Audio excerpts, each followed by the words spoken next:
other night, I am staying up very late. I stay up super late. I don't get going until about midnight, and then I'll go to about 2. And these really dumb commercials come on between midnight and 2, and I thought I'd show you one. Oh, by the way, we're doing a little sermon series on how to be happy, and this just might make you happy, okay?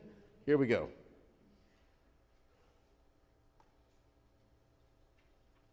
Firstly, we will look at a little word. Next, we'll discuss where we can use it. Then we will learn what are its disadvantages. And finally, we'll discuss what precautions are required.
What is the matter with this generation?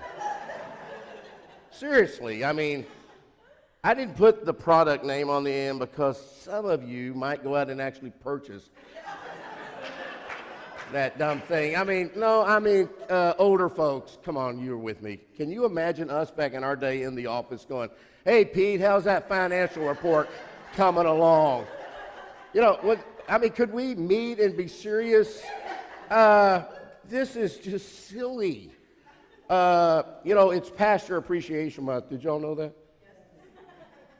And I'm thinking maybe the church should get me one of those and I'll preach from that.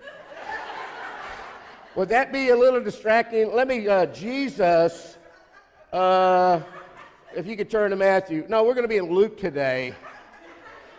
What is the matter with our world? Seriously, anyway. I'm sorry. I just saw that the other night, and I showed Lisa. I said, is this the dumbest thing? And she goes, no, I think we might want to get one. But today we are going to learn that no thing can make you happy. No thing. Did I have? Yeah, I have that. No thing can make you happy. You already know this, right? Because we buy a lot of stuff, and all that stuff, it makes you happy for a little bit. But it doesn't make you happy for very long. And so we already know this, and so what do we do? What do we do when no thing makes us happy? We try to buy more things, because, that next thing is going to make us happy, and that's going to require money, and so we got to make more money. And it turns out we really all are stuck on some kind of weird exercise bike trying to be happy by buying more things. So Jesus is going to tell us today, first of all, why we do that. Why is it that we always want more, thinking that more is going to make us happy? And then he's going to tell us how we can change the way we think and set our minds on something different that actually can bring you lasting happiness. Because no one in this room can tell me that anything they ever bought has brought them lasting happiness. As a matter of fact, the opposite is generally true. The more we spend and the more things we have, the less happy we become. And so, first of all, if I was to ask everybody in the room, what do we need to be more happy? What is it that the world says you need more of to be happy? Exactly. You all know the answer to this because we live in the real world, right? Everybody knows that if you have money, you'll be happy, right? Everybody knows this. But I don't know about you, but I was taught that money can't buy you happiness. Did your parents ever tell you that? They usually would say something like that when you were trying to borrow money from them, right? But I say, give me $100 and watch me smile, right? How many smile? Hey, we need to move this guy to the back row. We used to let him sit on the back row, but he was scaring everybody, so now we let him sit on the front row, and now he just scares me. Anyway, that's okay, man. That's fine. Anyway, money. Yeah. Yeah. Has anybody ever just handed you a $100 bill? Don't you go like, don't you smile? I do. I smile. Try it on me. Watch and learn. But the truth is, according to Mom and Dad, money can't buy happiness. But I don't really believe that. Do you believe that? Come on. Money can't buy us happiness? I don't know about you. I think most ladies, it depends on where you shop, right? Right? That's the way we think. And let me just throw this out. If money is the root of all evil, then how come the church always wants your money? Right? So I don't know about you, but I'm not going to stand up here today and say that money plays no role or has no connection to our happiness, because then I wouldn't be telling you the truth. But here's where I think we get money wrong when it comes to how it can play a role in determining our happiness. I think we get it wrong because we believe the connection between money and our happiness is this word right here, more. If we just had more of it, then we would be happy, right? So everybody in the room, how much more money would you need to be happy? How much more money would you need where you'd finally go, I am happy now? Everybody in the room has the same answer, more than you currently have right now. And it doesn't matter if you have $100 in the bank or $10 million in the bank. Everybody has the same answer. If I just had more money than I have right now, then I would be happy, right? But more is not the answer. More is not the answer to our happiness. Because here's the deal. You know somebody right now that has more money than you, that they don't seem very happy, right? And if you don't, then you're not hanging around good circles. But you also know somebody that has less money than you do, and they seem happier than you are, right? We all know that, right? We know that about more. So the connection between money and our happiness is not more of it. The connection is another M word. If you want to be happy with your money, it's called manage. You need to learn to manage your money. See, you thought you were coming to church, you come into a financial seminar today, right? In other words, money can't contribute to your happiness if you don't manage it well. And that's what Jesus is going to teach us today, so don't take my word for it. Let's just go to see what Jesus has to say about this whole money thing, okay? And you come to church, and so you already know kind of what Jesus is going to say. But that's okay anyway. We're going to throw it out there anyway because this was written in red in the old Bibles. Here we go. This is Jesus speaking. He says, no one can serve two masters. Either you'll hate the one and love the other, or you'll be devoted to the one and despise the other. And we're like, first of all, why is Jesus talking in such extreme terms here, right? That is really extreme. Hate versus love, devoted, despise. And second, come on, we're Americans. We don't have any masters. We're the master of our own domain, right? We do not have masters. What kind of master, Jesus, are you talking about here? And Jesus goes on and says, well, you cannot serve both God and money. And we go, wait a minute. Money is not a master, right?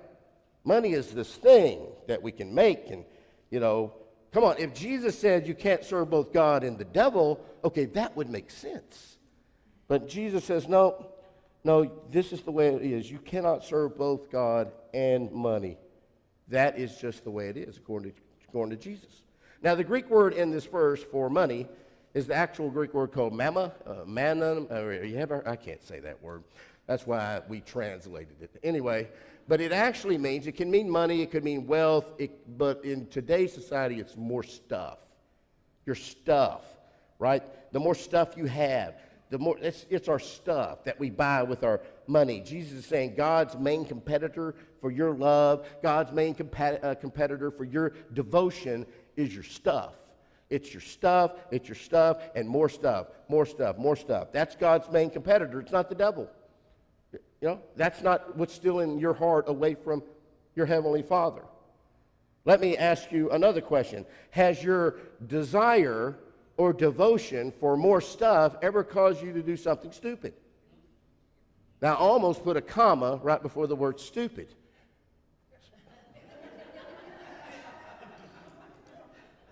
For those that were paying attention in English class back in school days, that was funny.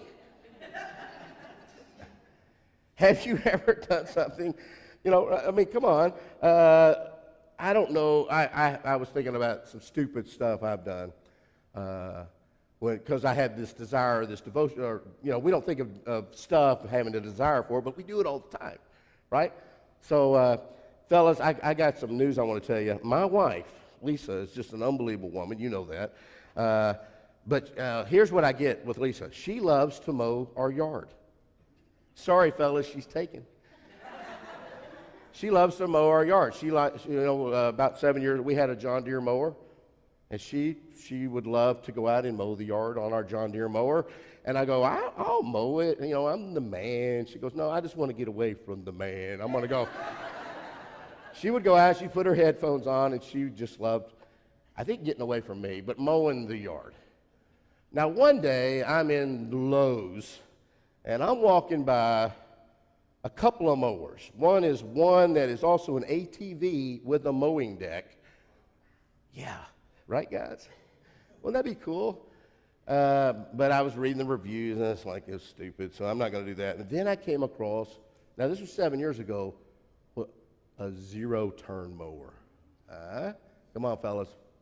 It was solid welded deck, on there. Like she couldn't be able to bend it up. I mean, you could, you drive it like this, and I go, it had like a 40-horse Kawasaki motor on it. I mean, and it was like on sale too. It was on sale, and it was like you could get 0% financing for up to 18 months, so that's practically free. Is the way I'm looking at it. And so now I can't make that big of a financial decision without my wife. And so I have to go home and go, hey, I want to take you up to Lowe's, show you something I found. She goes, what? It's a mower. Says, we got a mower. We got a good John Deere mower. I don't know what we paid for it, like $900. This thing was thousands of dollars. Anyway, so I go, no, you got to come and look at it. So I'm showing her, and I'm saying, look, it'll be good. It'll be great. You'll be able to mow the yard in half the time. She goes, half the time? I really like being away from you the whole time. And so, but anyway, I talked her into buying this zero-turn mower, and we got it home, and I started up, I drove it around, and she tried it, and she could not drive it. She was like running into trees. She was the most uncoordinated. It was horrible, and literally I had to start mowing our own lawn because she could not drive the zero-turn mower. It would take years of practice and training. And so the story ends well this morning. I did pay that thing off, and Lisa's now back to mowing the grass, but it took her years to master it because I had a desire for more stuff, and it caused me to do something stupid.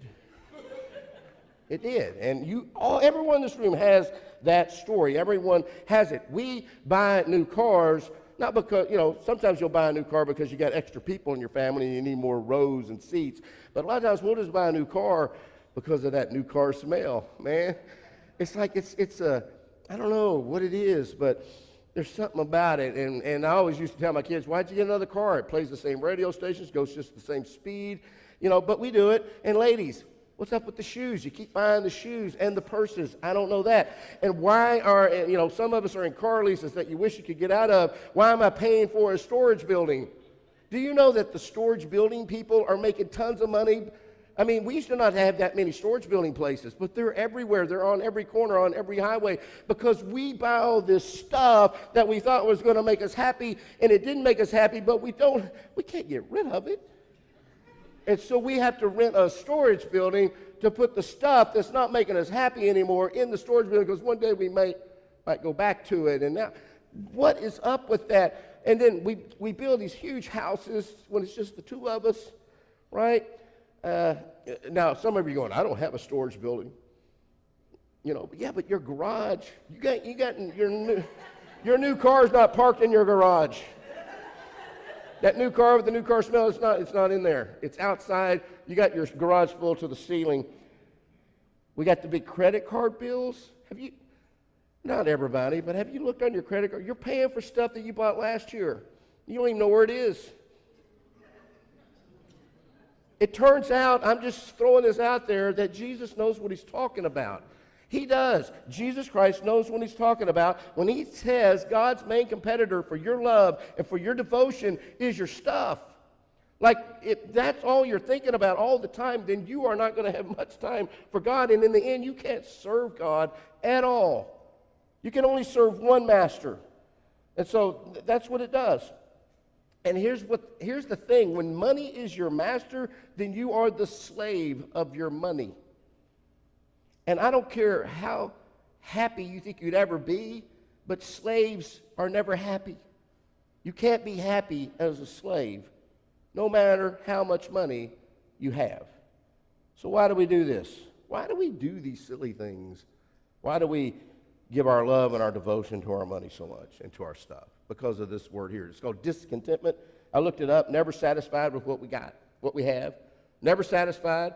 One of the big 10 commandments is don't covet what your neighbor does, but we do that all the time. Look what they got. Ooh, I got to get that. Ooh, you know. And what flames discontentment is this other word, awareness. You know, you become aware of something you didn't even know existed. Now you got to have it, right? Right? It happens to all of us, right? Just like the riding lawnmower, the zero turn, and late night. You know, I almost bought that bike. I got to tell you, but I didn't. But one night years ago, I'm staying up late, watching late night TV, and y'all remember the company Ronco? Ronco. The bald guys know because he had this spray-on hair you could do. Remember the Ronco guy, spray-on hair? But one night they had this commercial about a food dehydrator. There's this big giant food dehydrator. Lisa's asleep, and I go, and they're talking about how this food dehydrator, you can make jerky with it and banana chips. And Lisa goes, I'm always eating too many potato chips. And I literally start thinking, if I buy this, then I can make me some banana chips. And that will be good for me. You know, banana chips has got to be better than potato chips. And so, and it was only $169.99 or 3 easy payments of $59.99. And so it was a small enough purchase where I didn't have to wake her up for permission. And so I ordered this thing because I was going to have me some banana chips. I cared about my figure and my health, okay, people? I wanted to get skinny. And this thing come in, and, you know, this picture doesn't do it justice, but it's like 2 feet wide. It takes up a whole section of your counter space. And Lisa called me stupid when it came in, but I said, she goes, where are we going to put this? And you remember this stupid thing? And I go, well, let's make some banana chips. And so she goes, I'm not making bananas, you make them. And so I took really nice, sweet tasting bananas and I chopped them into little chips and I laid them on this thing. I had to wait a day. And then the next day I took out one of those banana chips.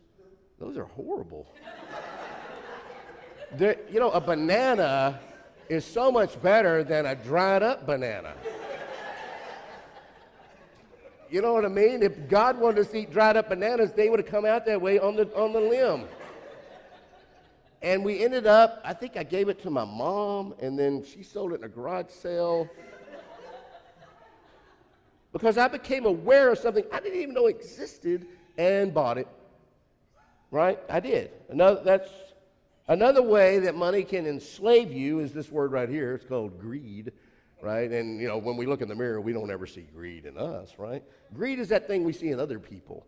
But let me give you a Jesus definition of greed.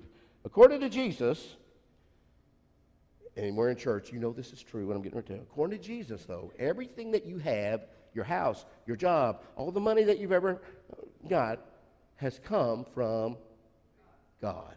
Really, that's Jesus. That's the way Jesus thinks. That everything that has been put in your hand is owned by God and and it's on loan to you. It's on loan to us. This is Jesus' thinking. And so one time he tells this rich young ruler, hey, if you want to be happy, then sell all that you have, give it all to the poor, and follow me. And the rich young ruler goes, his love and devotion, he just couldn't do it. He just couldn't do it. He walks away. If you ever read that story in the Bible, you'll find that he walks away and we never see him ever again on any page in any story for the rest of the New Testament. He's just gone. Oh, I always thought, what did that guy miss out on? Jesus was the same guy that told us, if somebody asks for your coat, give him your coat and give him your shirt, right? Give him your shirt. For Jesus, greed was for people that know that what they've got has been put in their hands is from God, and then they think that, no, since God gave it to me, it's mine now, and I get to do with what I want with it. For Jesus, that's greed, right? Mine, mine, mine. What was that cartoon a few years ago? The birds were like, mine, mine, mine, mine. Y'all remember that? If you have little kids. What was that movie? Yeah, okay. And where are we at in the Bible today? Y'all know what book we're talking about? Oh, we don't find it anyway. Yeah, I'm sorry. Yeah, everything is mine. Everything is mine. Mine. It came to me. It's now mine. That, according to Jesus, is greed. Because everything that's come to you is not yours. It's God, and he's given it to you graciously. Now, we're not going to stop, though, right? We're not going to stop because we're Americans, and we're not going to stop until the money runs out. We don't even stop if the money runs out. No, we just borrow more, right? Whether you're the government, we're all mad at the government for borrowing money. But what about us? Credit cards, we get a loan, we get a credit card, which leads to another unhappy word, this word right here, debt. Does that make you happy, debt? Which one of these three words makes you happy? Discontentment, not satisfied with what you have, greed, thinking everything that you have is yours, debt. None of these are happy words. The only thing that's going to address all three of these things is for you to become the master of your money and not the other way around. Become the master of your money. You need to learn, and I need to learn, that we need to master our money. Because Jesus says you can't serve two masters. You can't serve both God and money. So you got to pick one. You got to pick a master. You can pick the master of the universe, or you can pick MasterCard. So when you look at everything that Jesus taught about money, he says it's God's chief competitor for your heart, for your devotion, for your love. He also said you can boil it down to two words when it comes to how we should be looking at money, and that's generosity and wisdom. Be wise in how we use our money, and be generous with what we've been given, because it's been given to us. And when I don't know if you ever get to run into too many happy people, because they're very rare out there, but if you run into happy people and you ever have a conversation with that happy person about how they see money, you're going to discover a person who's always generous and has been very wise and has managed their money well. Happy people are generous people. Happy people are wise with their money. So I don't know which one looks better to you in terms of, hey, I'd like to be happier. Generosity, wisdom, discontentment, greed, debt. Which side do you want to be on? When my kids were growing up, Lisa and I always taught them, whenever money comes their way, that they should always realize, first of all, who's it coming from. And it's not your employer, it's God. And so when you get money, the way we should think is we want to first be generous with it. And we've already taken up the offering, so don't worry. We don't want your money. But be generous with it, whether it's help feed children around the world or adopt a child, whatever. Always think, first thing I need to do with what's been now given to me is I need to be generous with some amount of it. And then you need to be wise. This is what we teach our kids. The second thing you need to think about when it comes into your hand is I need to save some of this money and put it in the savings account. And the last thing we say you do with your money is then you figure out a budget and you live on the rest of it. And you'll be happier. You'll be free from it. I have discovered that when I give personally, that I've always received joy. I've never been sad or unhappy after giving away some of my money because it's not my money. Discontentment, greed, there's no joy in any of that. There's no joy in that stuff. When I save and I put money in the bank, you know what I feel? I feel peace. I have a peace of mind. And we've already talked about this. Happy people are at peace with themselves, they're at peace with other people, and they're at peace with God. Saving money gives you peace of mind. And then when you choose to live on the rest of your money, then you are financially free. You will not be a slave to your money. You will be the master of your money. Right? And so I thought, how about we make God your master and you be the master of your money? I think if Jesus would say that to us today. You know, I was, when my kids were growing up, my wife and I, this is what we taught them. And I said, look, you'll be happier. I know you will be. And I'm not making much of me or much of my family or much of my kids, but I got to tell you one story, and then we'll go. My son, he's over here, Stephen, he hates, all my kids hate when I tell them stories in church. But I've told pieces of this story. I asked my wife on the way, have I ever told this story? Well, you've told this one and that one. I'll put it all together today. Because one of the key things when it comes to your money and you want to be wise with your money is be responsible with your money, right? And so when Stephen graduated high school, I remember sitting on the back porch and I said, you got two choices now, son. You can either go to college. Dad will pay for that. You know, I had saved up a little money for that. I knew he wasn't much like college material, but that's not a bad thing. What's wrong with this? There's no stigma on that. We need a lot of good workers out there. Or I said you can find some friends, get an apartment, move into Austin where the jobs are, and get you a job in construction or something, and you could start your life, right? You know, so you can start your life by going to college. You know, and I'll help pay that, or you can. And so he decided, Dad's going to pay. I'll go to college, and so he goes to Blinn, and I've already told this story. I know he goes for one day. All right, that's all he goes for, and but he has a 3-month paid apartment down there, and I don't know what's going on. And the next thing I know, while he's down there, he gets him a cell phone plan.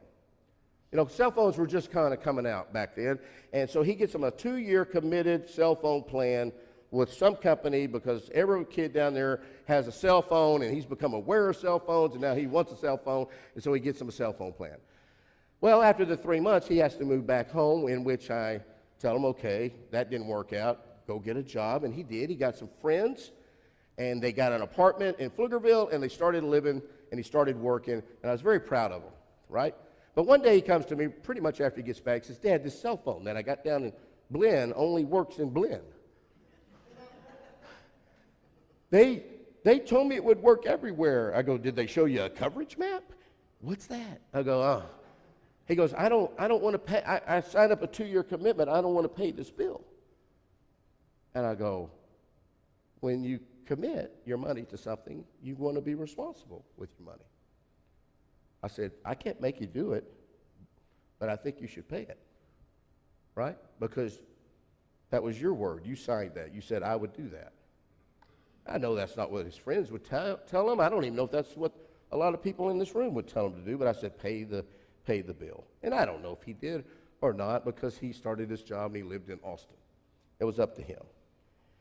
About 2 years later, my wife and I we're going to sell our home. We're going to build a new home. We were very lucky. We found some property, very inexpensive, and we were going to build a new home that we thought we'd retire in. And we sold our old home, and we needed a place to live in Elgin, Texas. And at that time, we looked around and around for some kind of rental property, and we couldn't find anything that we felt comfortable living in. There was not a lot of rental property in Elgin. This was around 2005. And so eventually, we noticed they were building townhomes up there by the high school. And we just sold our home, and I said, why don't we buy this townhome? And then act like we were going to pay $1,200 a month in rent, and by the time we get the other house built, we'll take off the price of the townhome. Whoever wants to buy it, we'll at least be able to sell it for that. Let's just take the $1,200 we would have put for rent, put it in the bank, and then if we have to reduce the price to sell, but you know, it was booming back then, so we figured we could sell that townhome. At the end of our construction, we go to look to sell our townhome that we bought, and Stephen was living in Austin, and I go, hey, wait a minute. Let's be generous. Let's act like we paid the $12,000 in rent that we normally would have for the last year, and go to Stephen, our son, who's only 19 years old, try to give him a leg up, say, hey, why don't you buy this townhome? I'll take $12,000 off or whatever it was. I said, the only problem is I can't co-sign a loan for you, thank goodness, because I own it. That's the law. You can't co-sign a loan. And so you'll have to be able to get it on your own. And we go into the bank, I'm with him, and the banker is looking up this new thing they started doing called credit scores. Y'all heard of those? Credit scores. And he says, and he made just enough money at his job, and he said his credit score was just good enough to get the loan to buy the townhome. He's 19 years old, man. I'm thinking, oh, you know, this is going to really, really help him, bless his life. And the guy goes, it looks like you only had one little credit card, but it looks like you continued to pay a cell phone plan, and that's what put your credit score, the banker tells us this, that put your credit score up to the point where you could purchase that townhome. That phone that did not work, God was using it to work a miracle in his life. And he got it. And then he got married in it. He had his first child in it. And then he was able to then build his own home. And then I think Caleb and Hayden's parents needed a place to live. And they rented it from Stephen, and they lived in that townhome. And then right at the end of them living in it, Stephen came back to me and says, I want to be wise with my money. I've got this new home. I don't really want to be burdened with being a landlord or having the townhome anymore. And he says, Dad, you want to buy it back? And I go, I don't want that thing. He goes, I already got a renter, you know. And I'll go, okay. And if it'd help him out, you got to give me a good deal. I gave you a good deal. And he did, you know. He pretty much sold it back to what I sold it to him for. And 1 month after I get it, your parents move out, and there went my rent. But Leanne and Caleb got married. They got married, and Lisa goes, let's let Leanne and Caleb live in it. I go, for how much? She goes, $600 a month. I go, man, really? Okay. And y'all paid that for a good 2 months before they completely stopped. But then my wife goes, it's not ours. God gave it to us, and they got to build their life up. Did you have a child in there, Tom? Oh, we don't want to talk about getting pregnant. No, but she got pregnant in that townhome. Okay, I don't want to talk about it no more.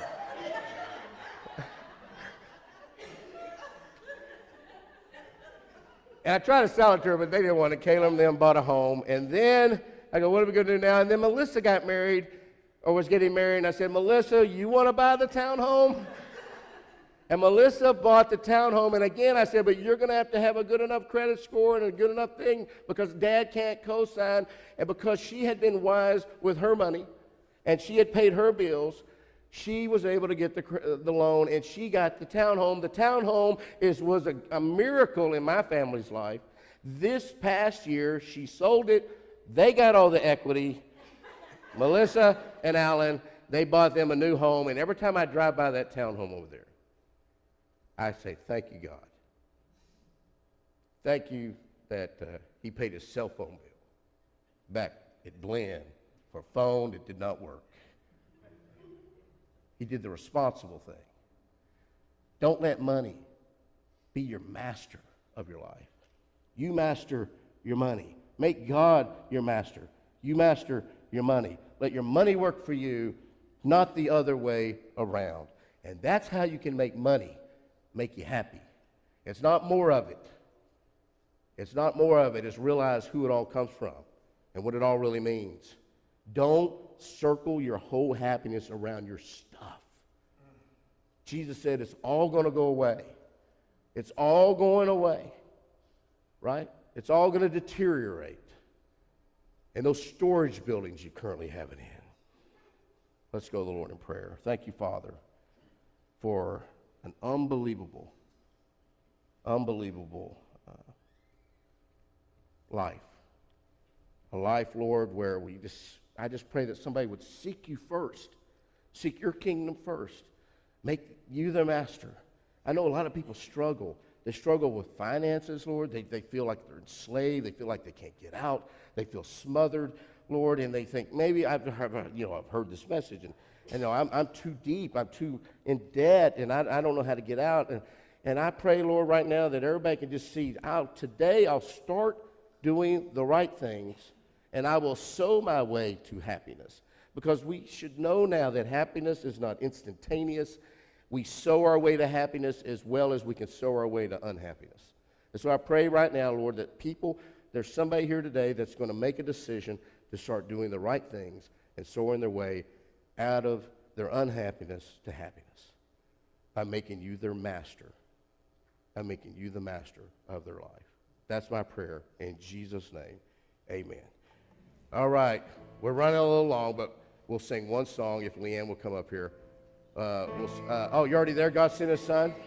Wow, you did. I don't know. Everybody stand up. Help me sing Because He Lives this morning.